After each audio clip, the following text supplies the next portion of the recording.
गुरुर्ब्रह्मा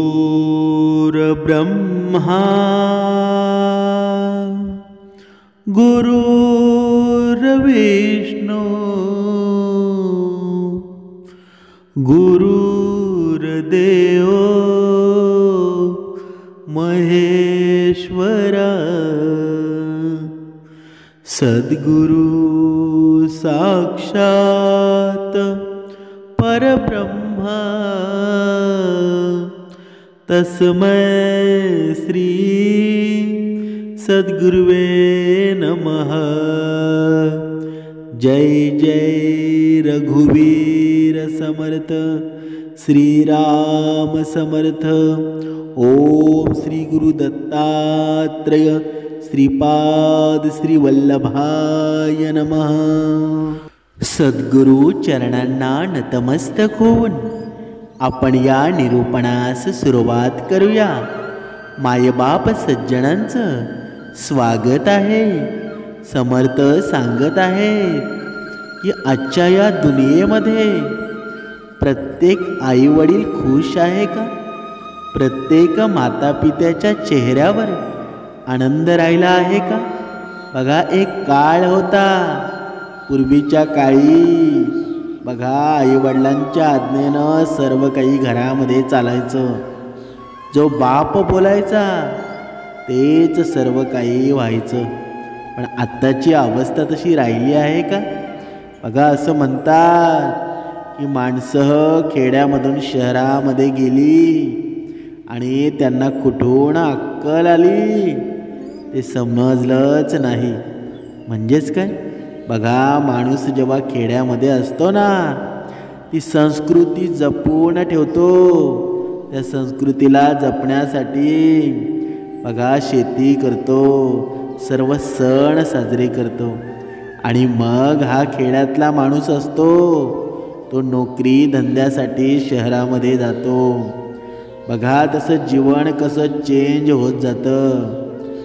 बघा, त्याची पत्नी असते, ती पत्नी अगोदर साडी घालत असते, ती साडी तिची चेंज होते आणि पंजाबी ड्रेसवर येते।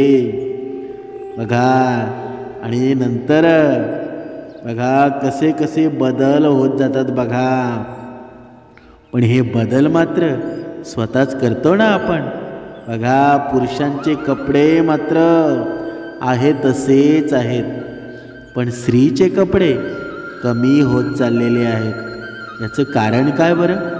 प्रत्येक स्त्रीनं या गोष्टीचा विचार करायला हवा। म्हणून समर्थ सांगत आहे की आपली मुलं जर चांगली व्हावीत, आपली मुलं जर सुसंस्कृत व्हावीत असं वाटत असेल ना, तर प्रत्येक आईवडिलांनी आपले कपडे, आपली संस्कृती, आपले साधं पण जपलं पाहिजे। कारण या नवीन जमान्यामध्ये, या नवीन कलियुगामध्ये आपण कुठेतरी आपली संस्कृती विसरत चाललो आहोत। म्हणून आपण जे वागतोय ना, त्याचा पश्चाताप आपल्याला म्हातारपणामध्ये होणार आहे। कारण आपली मुलं जेव्हा आपल्यासारखं वागायला लागतील ना, तेव्हा आपली अवस्था फार वाईट होणार आहे। म्हणून आता ही वेळ गेलेली नाही आपल्या मुलांना संस्कृती शिकवण्याचं। जर आपणच आईवडीलच आपण व्यवस्थित वागलो नाही, आईवडिलांनीच जर आपली संस्कृती जपली नाही, तर आपली मुलं जपतील का? बघा, आपणच आपल्या आईवडिलांना सांभाळलं नाही तर आपली मुलं आपल्याला सांभाळतील का? म्हणून समर्थ सांगत आहेत की जशी माणसाला भक्ती मार्गाची गरज आहे, शिक्षणाची सुद्धा गरज आहे, तशी त्यांच्यावर संस्कार करण्याची सुद्धा खूप गरज आहे। नुसतं भक्ती मार्ग करून, बघा, नुसतं शिक्षण देऊन आणि जर आपण संस्कारच केले नाही तर आपली मुलं चांगली घडतील का? जर प्रत्येक आई बापाला वाटत असेल की आपलं म्हातारपण व्यवस्थित जावं, तर प्रत्येक आईवडिलांनी बघा तसं वागलं पाहिजे। आपण आदर्श झालो पाहिजेत। पण आजचे आई वडील आदर्श होत आहेत का? बघा बघा, आपल्या आई वडिलांचे संस्कारच तसे नाहीत, तर आपली मुलं तशी संस्कारी होतील का? समर्थ पुढे सांगत आहेत की अशी कुठली संतान आहे जी आई वडिलांना दुःख देते, आणि अशी कुठली संतान आहे जी आई वडिलांना सुख देते? बघा, दोन प्रकारची मुलं असतात.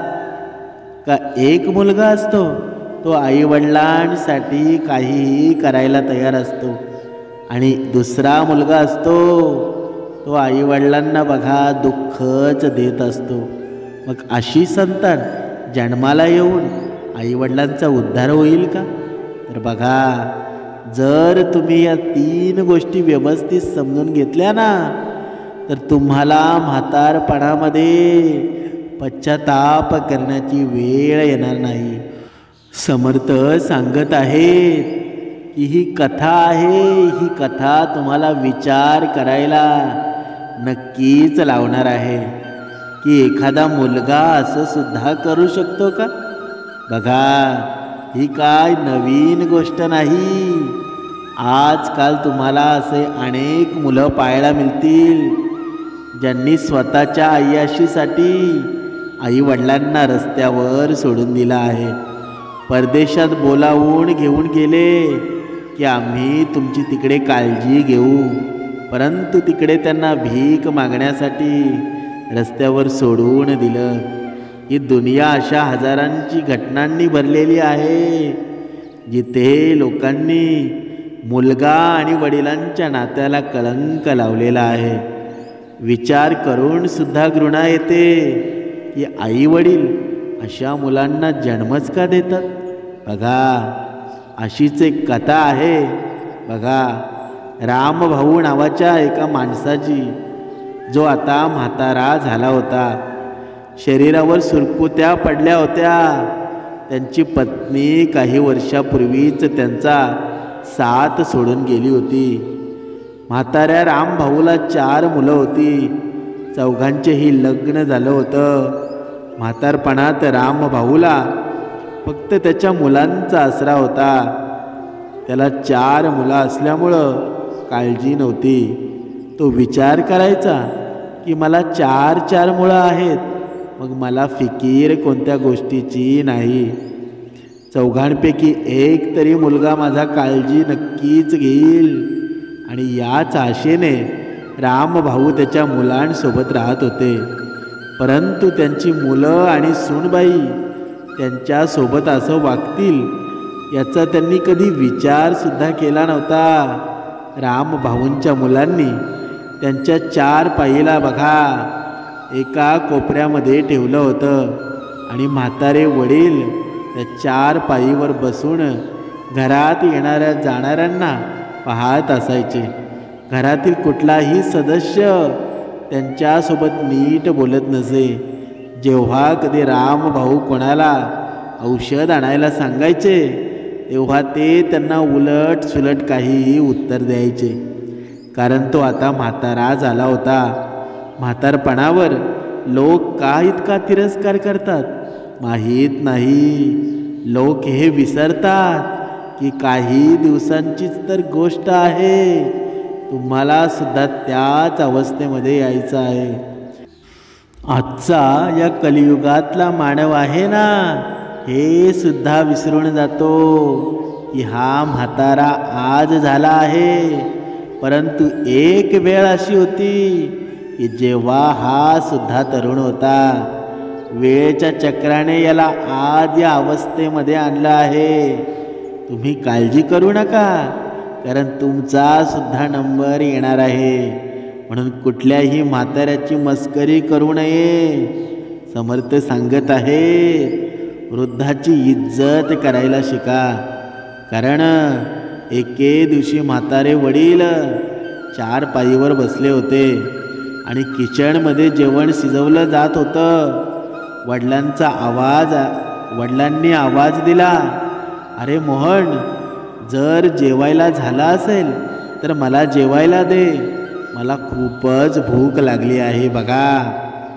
त्या वडिलांनी त्या मुलाला आवाज दिला आणि मग वडील जेवण मागत आहेत. ते पाहून मोहन उद्धटपणे म्हणाला, हे म्हाताऱ्या, तुझ्या पोटात खूप जास्त आग लागली आहे का?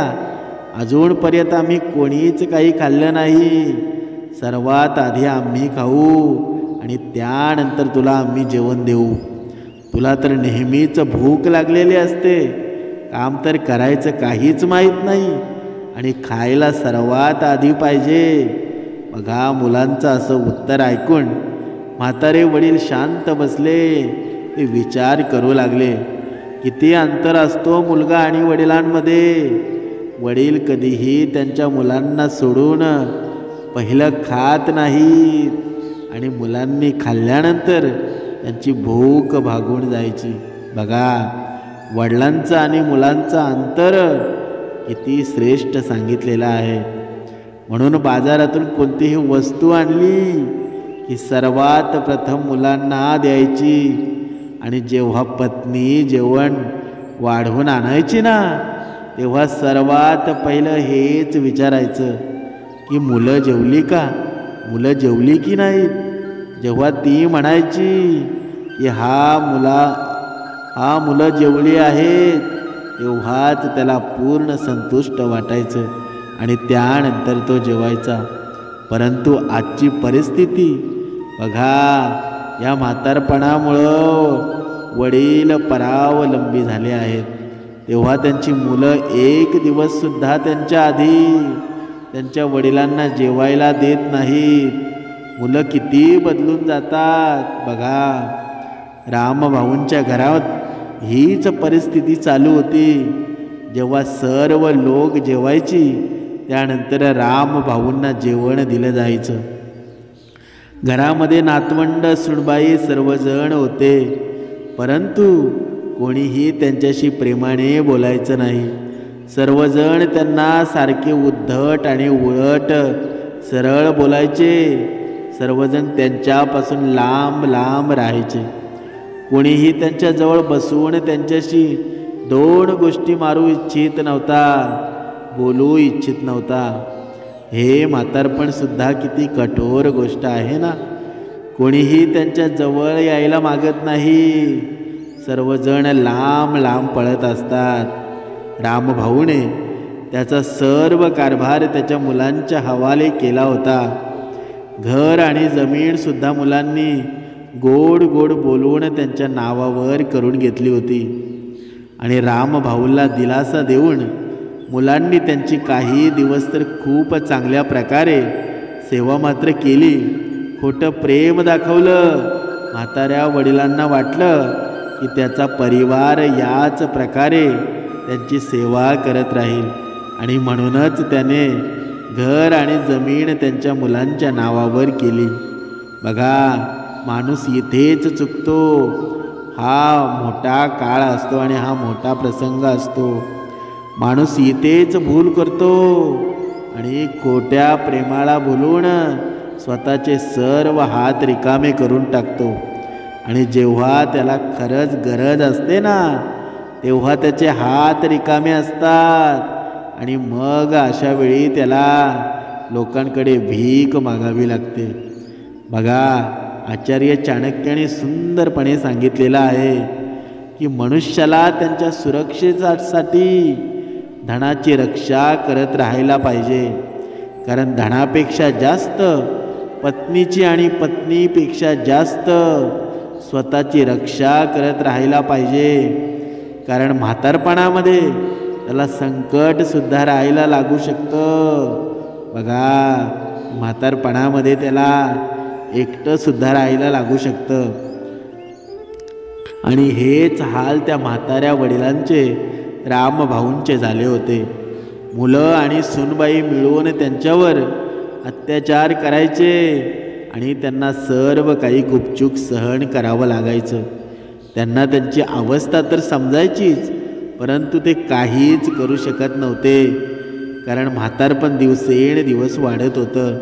जेव्हा त्यांचे केस आणि नखे जास्त मोठी व्हायची, तेव्हा त्यांच्या मुलांना ते कापण्यासाठी सांगायचे. मुलं हे काम एका दुसऱ्यावर ढकलायचे, परंतु करायचं मात्र कोणीच नाही.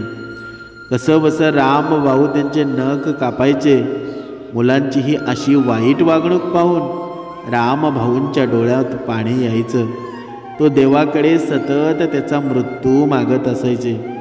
हे ईश्वर, आता इतका अपमान सहन होत नाही. मुलगा सूनबाई अशा प्रकारे अन्न देतात की जसं मी कुठला एखाद्या गल्लीतला कुत्रा आहे. सर्व काही माझं असूनही माझं काहीच नाही. बघा, समर्थ पुढे सांगतात, एके दिवशी एक खूप विचित्र घटना घडली. एक माणूस रामभाऊंच्या घरी आला आणि त्यांच्या मोठ्या मुलाला अरुणला भेटला आणि म्हणाला, हे भाऊ, माझं नाव विनायक आहे. मी ऐकलं आहे की तुमच्याकडे एक गाय आहे म्हणून. तुम्ही तुमची गाय विकणार आहात का? मी तुम्हाला गायीचं योग्य मूल्य देणार आहे. बघा, तो अरुण म्हणाला, मी गाय तर विकणार नाही, परंतु माझ्या या म्हाताऱ्या वडिलांना विकणार आहे. तुम्ही त्यांना विकत घेणार आहात का? बघा, माणसाची नियत कुठे बिघडते. हल्लीच्या काळातला माणूस आहे ना, तो माणसांना सुद्धा विकायला निघालेला आहे. आणि समर्थांचं याच गोष्टीवर लक्ष गेलेलं आहे. बघा, पुढे तुम्ही त्यांना विकत घेणार आहात का, असं तो मुलगा म्हणतो. आम्ही सर्वजण या म्हाताऱ्यापासून त्रासून गेलो आहोत, कंटाळून गेलो आहोत. तुम्ही याला घेऊन जा आणि तुमच्याकडे जे काही काम असेल ते याला सांगा. ही आपत्ती आमच्यावरून टळली तर आम्ही सर्वजण शांतीने जगू शकू. बघा, मुलांचं असं बोलणं ऐकून तो माणूस खूपच हैराण होऊन म्हाताऱ्या रामभाऊंकडे पाहू लागला. आणि रामभाऊ शांतपणे त्याच्या 4 पायीवर बसला होता आणि त्यांच्याकडेच पाहत होता. म्हाताऱ्याला पाहून त्या माणसाने अरुणला विचारलं, तुम्ही या म्हाताऱ्याला किती रुपयामध्ये विकणार आहात? बघा, गाय नाही मिळाली तर काही हरकत नाही, मी यांनाच विकत घेऊन जातो.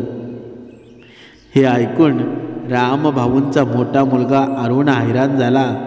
तो विचार करू लागला, अरे मी तर असाच रागात म्हणालो, परंतु हा तर खरंच या म्हाताऱ्याला विकत घेण्यासाठी तयार झाला. ही तर खूपच चांगली गोष्ट झाली. बघा, अरुणने त्याच्या म्हाताऱ्या वडिलांची किंमत मजेत 50,000 रुपये सांगितली. यापूर्वी अरुण काही बोलणार तर त्याआधीच त्या माणसाने 50,000 रुपये अरुणच्या हातामध्ये दिले आणि म्हणाला, श्रीमान, हे पैसे घ्या आणि आजपासून हा म्हातारा माझा झाला आहे असं समजा. बघा, 50,000 रुपये पाहून अरुण खूपच खुश झाला. तो विचार करू लागला की या म्हाताऱ्याला कोणी 50,000 रुपयात विकत घेईल असा मी विचारसुद्धा केला नव्हता. तसंही हा आमच्या काही कामाचा सुद्धा नाही, फक्त परिवारावर एक ओझं आहे. अरुणने त्याच्या तिन्ही भावांना ही गोष्ट सांगितली की त्याने वडिलांना 50 रुपयामध्ये विकलं आहे, 50,000मध्ये विकलं आहे. यावर तुमचं काय मत आहे? तिघे भाऊ म्हणाले, भाऊ, तुम्ही तर हे खूप चांगलं काम केलं आहे. या म्हाताऱ्याची सेवा आणखी कोण करणार होता? हा म्हातारा पूर्ण दिवस काही ना काही काम सांगत असतो. याची काळजी कोणी घेणार? औषध कोण देणार? आंघोळ कोण करणार? हा मरत सुद्धा नाही. जर याला कोणी विकत घेऊन जात आहे ना, तर ही आपल्यासाठी खूपच आनंदाची बातमी आहे. बघा, मुलांचं हे बोलणं वडील गुपचूप ऐकत होते आणि विकले गेल्याची बातमी ऐकून त्यांचं हृदय तीळ तीळ तुटत होतं. त्याला त्याच्या कानांवर विश्वास बसत नव्हता. एखादा मुलगा त्याच्या वडिलांसोबत असं सुद्धा वागू शकतो. बघा, याच्यावर त्याचा विश्वास बसत नव्हता. त्याला हे तर माहीत होतं की त्याची मुलं त्याचा मान ठेवत नाहीत, परंतु त्याला हे माहीत नव्हतं की त्याची मुलं इतक्या खालच्या पातळीला सुद्धा जाऊ शकतात की थोड्याशा पैशासाठी ते मलाही विकून टाकतील.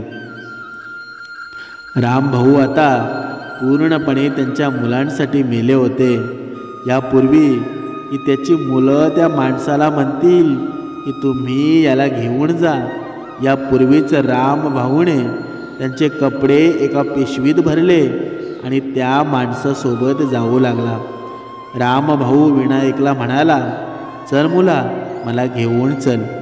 राम भाऊंच्या डोळ्यातून अश्रू टपकत होते. तो विचार करत होता की इथून गेल्यानंतर मी माझ्या प्राणांचा त्याग करेल. त्याला असं वाटत होतं की एकदम त्याचं सर्व काही संपलं आहे. धिक्कार आहे अशा मुलांवर जे त्यांच्या आईवडिलांना विकण्याचं धाडस करतात. म्हातारे वडील लाचारपणे त्या माणसासोबत जाऊ लागले. तो माणूस राम भाऊला घेऊन त्याच्या घरी पोचला आणि त्याचा घर खूपच आलिशान होता. त्याने म्हाताऱ्या राम भाऊला त्याच्या घरात ठेवलं आणि म्हणाला, बाबा, तुम्ही या घराच्या एका कोपऱ्यामध्ये राहत होतात. आजपासून हा पूर्ण घर तुमचा आहे. जिथे तुमची इच्छा असेल तिथे तुम्ही राहा. जी तुमची इच्छा असेल तिथे तुम्ही फिरा. त्या माणसाने त्याच्या पत्नीला सांगितलं की हे बाबा तुझ्या वडिलांप्रमाणे आहेत. यांच्या खाण्यापिण्यामध्ये, सेवेमध्ये कोणत्याही प्रकारची कमी राहता कामी नये. मी यांना एका नरकातून बाहेर काढलं आहे. त्या माणसाची पत्नीसुद्धा खूप चांगल्या विचारांची होती. ती त्या म्हाताऱ्या वडिलांची खूपच सेवा करू लागली. वेळेवर जेवायला द्यायची, वेळेवर त्यांची आंघोळ करायची, औषध पाणी द्यायची. काही दिवसातच राम भाऊ त्यांच्या घरातील ते अत्याचार विसरून गेले जे त्यांच्यावर त्यांच्या मुलांनी केले होते. राम भाऊ इकडे येऊन स्वतःला खूपच नशीबवान समजत होते. त्यांना आता असं वाटत होतं की त्यांना कोणीतरी सख्खा मुलगा मिळाला आहे. त्या सज्जन माणसाने राम भाऊंच्या सेवेमध्ये कुठलीच कमी सोडली नव्हती. राम भाऊंचे दात पडले होते, त्यामुळे त्यांना नवीन दात बसवले होते. डोळ्यांनी कमी दिसत असल्यामुळं नवीन चष्मा बनवला. धन्य आहेत अशी मुळं जी स्वतःच्या वडिलांप्रमाणे दुसऱ्याच्या वडिलांचीही सेवा करतात. बघा, म्हाताऱ्या राम भाऊच्या मनामध्ये त्या माणसाच्या प्रती करुणा जागृत झाली. त्या माणसाने या जगातील सर्व सुख त्या म्हाताऱ्या राम भाऊच्या झोळीमध्ये टाकले होते. बघा, तो माणूस बाजारातून जेव्हा कधी घरी यायचा तेव्हा म्हाताऱ्या राम भाऊसाठी खाण्याची काहीतरी गोष्ट नक्की आणायचा आणि खूपच प्रेमाने स्वतःच्या हाताने त्यांना भरवायचा. आणि जेव्हा कधी बाहेर जायचा तेव्हा त्यांना विचारूनच बाहेर जायचा की तुम्हाला बाजारातून काय पाहिजे म्हणून. राम भाऊ म्हणायचा, बेटा, तू मला या घरात आणून सर्व सुख दिलं आहेस. या व्यतिरिक्त या म्हातारपणामध्ये मला आणखी काय हवं आहे. ज्या इज्जतीला मिळण्यासाठी मी तरसत होतो ती इज्जत तू मला मिळवून दिली आहेस. त्यामुळं आता मला काहीच नको. तरीही सुद्धा विनायक राम भाऊसाठी काही ना काही आणायचा. कधी चपला तर कधी कपडे. बघा, त्याच्या व्यवहाराने खूपच आनंदित असायचे. जेव्हा ते विनायकची सेवा पाहायचे आणि त्यांच्या मुलांचा अत्याचार, तेव्हा त्यांच्या डोळ्यात अश्रू यायचे. सुट्टीच्या दिवशी विनायक त्याच्या परिवारासोबत बाबाला बाहेर फिरायला नेत असत. बाबा याआधी नेहमीच मृत्यूला बोलवायचे, परंतु आता त्यांना जगण्याची उमेद जागृत झाली होती. एके दिवशी राम भाऊने विनायकला विचारलं, मुला, जेव्हा माझ्या मुलांनी माझी विकण्याची गोष्ट तुझ्यासमोर ठेवली ना, तेव्हा तू मनाई का केली नाहीस बरं? कोणता विचार करून तू मला खरेदी केलंस? आणि अशा प्रकारे तुझ्या घरात ठेवून एका वडिलांप्रमाणे मान सन्मान देत आहेस. तू असं का करत आहेस? आजच्या या युगात असं होताना पाहणं हे एक स्वप्नापेक्षा वेगळं काहीच नाही. तेव्हा त्या व्यक्तीनं सांगितलं, बाबा, जेव्हा तुमच्या मुलाने तुम्हाला विकण्याची गोष्ट माझ्याजवळ काढली ना, तेव्हा समजलं की तुमची मुलं तुमच्यासोबत चांगलं वागत नाहीत. जी मुलं वडिलांना विकायला तयार होतात अशी मुलं किती वाईट विचारांची असू शकतात याची कल्पना मी नक्कीच करू शकतो.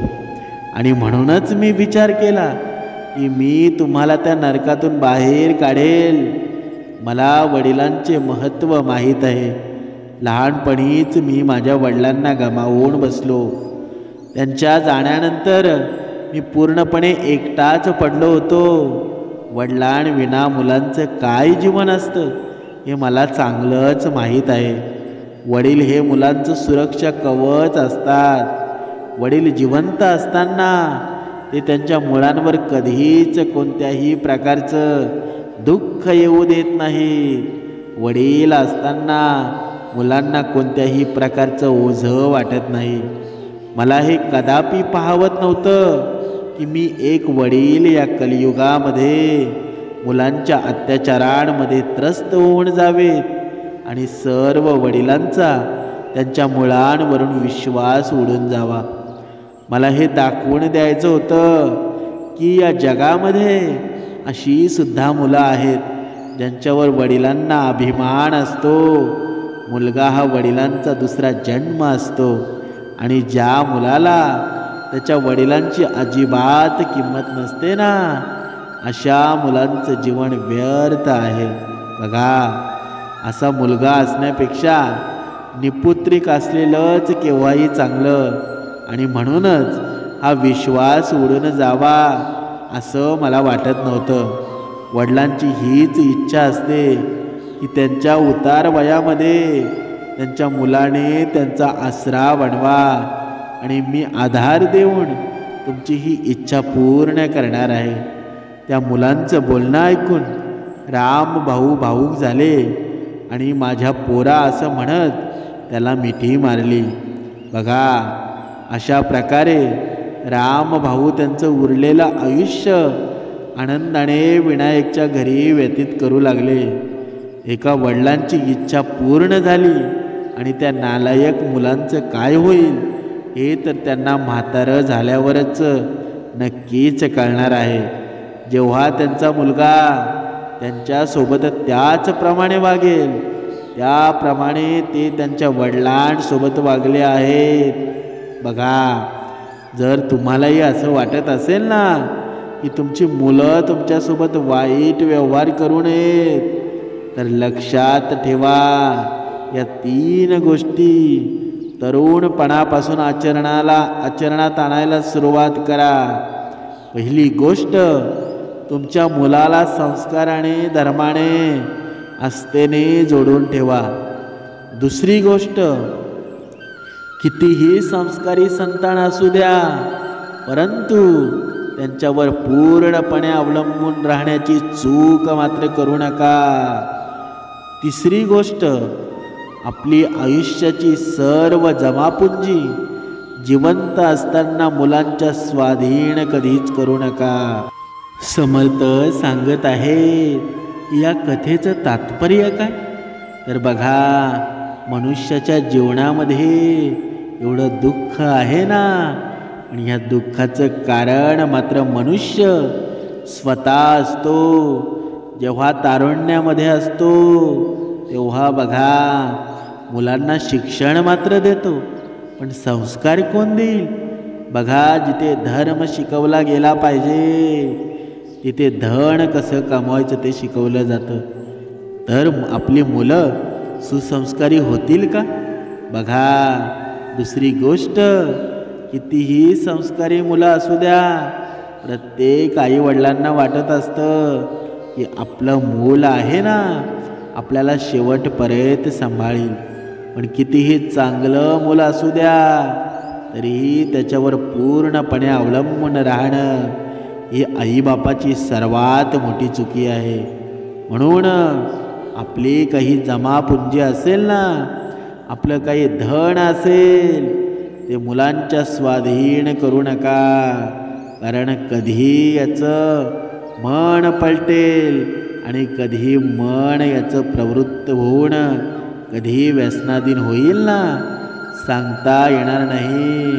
म्हणून प्रत्येक आईवडिलांना जर आपली मुलं चांगली व्हावीत असं वाटत असेल ना, तर या गोष्टींचं पालन करा. जर त्यांच्यावर संस्कार करायचे असतील तर लहानपणापासूनच संस्कार करा. जर आपली मुलं आपल्या आज्ञेनुसार वागत नसतील तर त्यांच्यावर विश्वास ठेवू नका. कारण तुमचं आयुष्य, तुमचं म्हातारपण सुरक्षित व्हावं असं तुम्हाला वाटत असेल ना, तर या निरूपणामध्ये सांगितलेल्या गोष्टींचा विचार करा आणि तसं वागायला सुरुवात करा. जय जय रघुवीर समर्थ.